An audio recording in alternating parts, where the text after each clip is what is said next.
এরপরেই আল্লাহ তাআলা সূরাতুল আম্বিয়ার 64 নম্বর আয়াতের মধ্যে বলেন, ফারজাউ ইলা আনফুসিহিম ফাকালু ইন্নাকুম আনতুমুজ জালিমুন।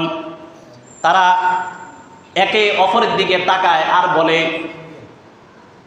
এরা তো কথা বলতে পারে না, নিশ্চয় আমরাই জালিম।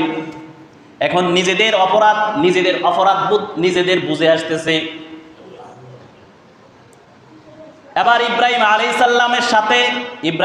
সালামের সামনে নিজেদেরকে নত করে দিচ্ছে।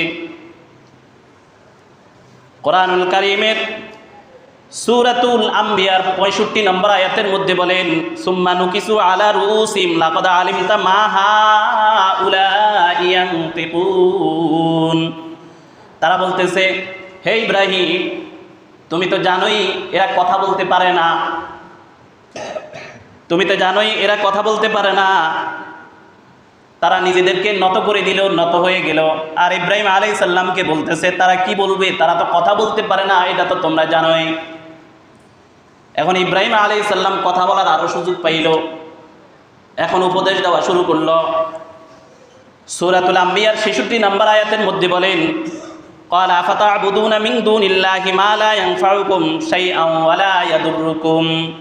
হযরত ইব্রাহিম আলাইহিস সালাম বলতেছে, এমন খোদার পূজা করো, এমন মূর্তির পূজা করো তোমরা আল্লাহর পরিবর্তে, না এরা তোমাদের উপকার করতে পারে, না এরা তোমাদের ক্ষতি করতে পারে। এরা তোমাদের উপকারেও আসে না, তোমাদের অপকারেও আসে না। আল্লাহর পরিবর্তে তোমরা এদের পূজা করতেছ, এদেরকে খোদা দাবি করতেছ। এরপরেই আল্লাহ তাআলা সূরাতুল আম্বিয়ার 67 নম্বর আয়াতের মধ্যে বলেন, উফিল লাকুম ওয়া লিমা তা'বুদুনা মিন দুনিল্লাহি আফালা তা'কিলুন।